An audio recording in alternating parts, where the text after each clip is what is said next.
Halkani waa dunida media daawadayaal ku soo dhawaada barnaamijkeena falanqaynta arrimaha siyaasadda oo aad ka daawataan dunida media.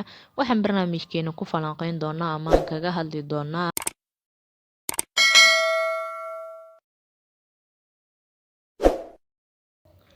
madaxweynaha Jamhuuriyadda Federaalka ee Soomaaliya Xasan Sheekh Maxamuud iyo wafdi uu hogaaminaya ayaa gaaray magaalada Garowe ee caasimadda dowlad goboleedka Puntland iyadoo si weyn halkaasi loogu soo dhaweeyay. Wafdiga madaxweyne Xasan Sheekh Maxamuud waxaa garoonka diyaaradaha magaalada Garowe ku soo dhaweeyay madaxweynaha Puntland Siciid Cabdullaahi Deni, ku-xigeenkiisa iyo mas'uuliyiin ka tirsan labada gole ee Puntland iyo qaybaha kala duwan ee baraha bulshada. Safarka madaxweynaha Xasan Sheekh ee magaalada Garowe ee labada maalin qaadan doona ayaa ujeedkiisa waxaa lagu sheegay sidii loo xoojin lahaa wada shaqaynta dowladda Soomaaliya iyo maamulka Puntland iyo sidii xal looga gaari lahaa tabashada ay qabaan madaxa Puntland.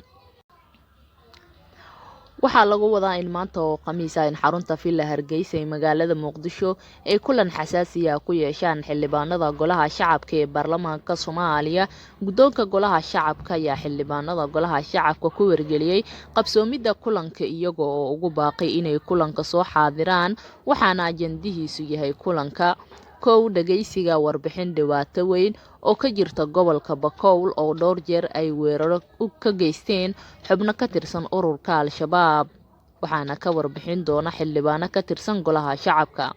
U codeynta labada habdhowre ku-xigeen iyo magacaaban, doorashada xubnaha guddiga korjoogeynta dib u eegista dastuurka ee Golaha Shacabka, xiritaanka kalfadhiga koowaad ee Golaha Shacabka dowladda Federaalka ee Soomaaliya. Gabagabada kulanka ayaa waxaa soo xirmi doona kalfadhiga koowaad ee Golaha Shacabka, waxaana xildhibaanada ay geli doonaan fasax nasasho ah oo ay ku dhawaaqi doonaan guddoonka Golaha Shacabka. Xildhibaanada Golaha Shacabka ee Baarlamaanka Soomaaliya ayaa waxaa horyaala ajandayaal iyo sharciyo dhowr ah kuwaasi oo u baahan inay dood ka yeeshaan kadibna ansixiyaan. Dhanka kale, wararka naga soo gaaraya deegaanka Yeed oo ka tirsan gobolka Bakool ee dowlad goboleedka Koonfur Galbeed Soomaaliya ayaa waxay sheegayaan in saldhigga ciidamada liyu booliska ee dowlad deegaanka halkaasi ku leeyihiin ay weerar madaafiic ah ku qaadeen xubno ka tirsan ururka Al-Shabaab. Goobjoogayaal ayaa waxay sheegeen inay maqlayeen jugta madaafiicda ee qaarkood ku dhacday xerada ciidamada liyu booliska, balse aysan caddayn karin khasaaraha ka dhashay.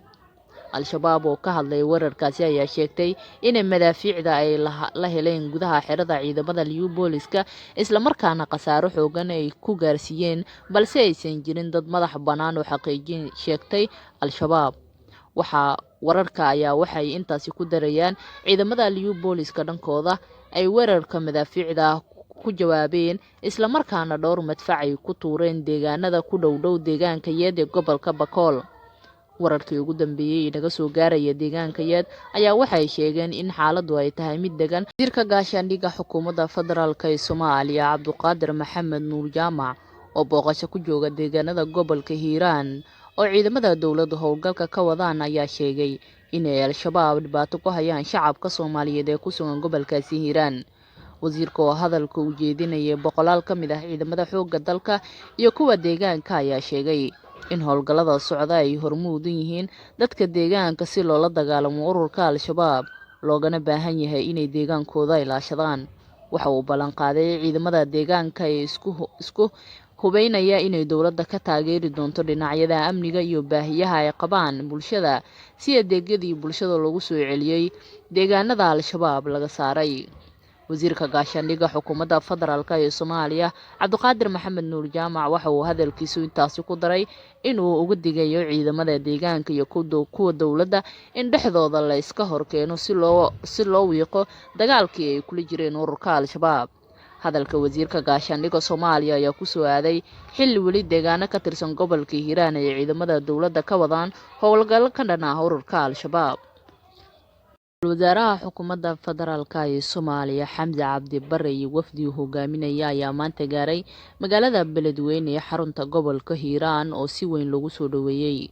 Ra'iisul Wasaare Xamse Cabdi Barre ayaa waxaa si weyn garoonka Ugaas Khalifa ee magaalada Beledweyne ugu soo dhaweeyay madaxweynaha dowlad goboleedka Hirshabelle Cali Guudlaawe Xuseen, ku-xigeenkiisa qaybaha kala duwan ee bulshada, mas'uuliyiin ka tirsan dowladda Federaalka iyo saraakiil ciidan. safarkan oo ah kii ugu horeeyay ra'iisul wasaaraha ku baxayo tan iyo markii xilka loo magacaabay ayaa ujeedkiisu waxa uu yahay sidii loo xoojin lahaa dagaalka ka dhanka ah al-shabaab oo deegaano badan ee gobolka Hiiraan ka socda.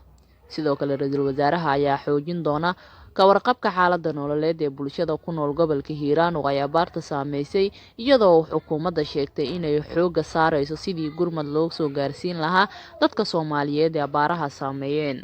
Daawadayaal, guud ahaan intaas ayaan kusoo afmarinaynaa barnaamijkeena falanqeynta arrimaha siyaasadda oo aad ka daawanayseen Dunida Media.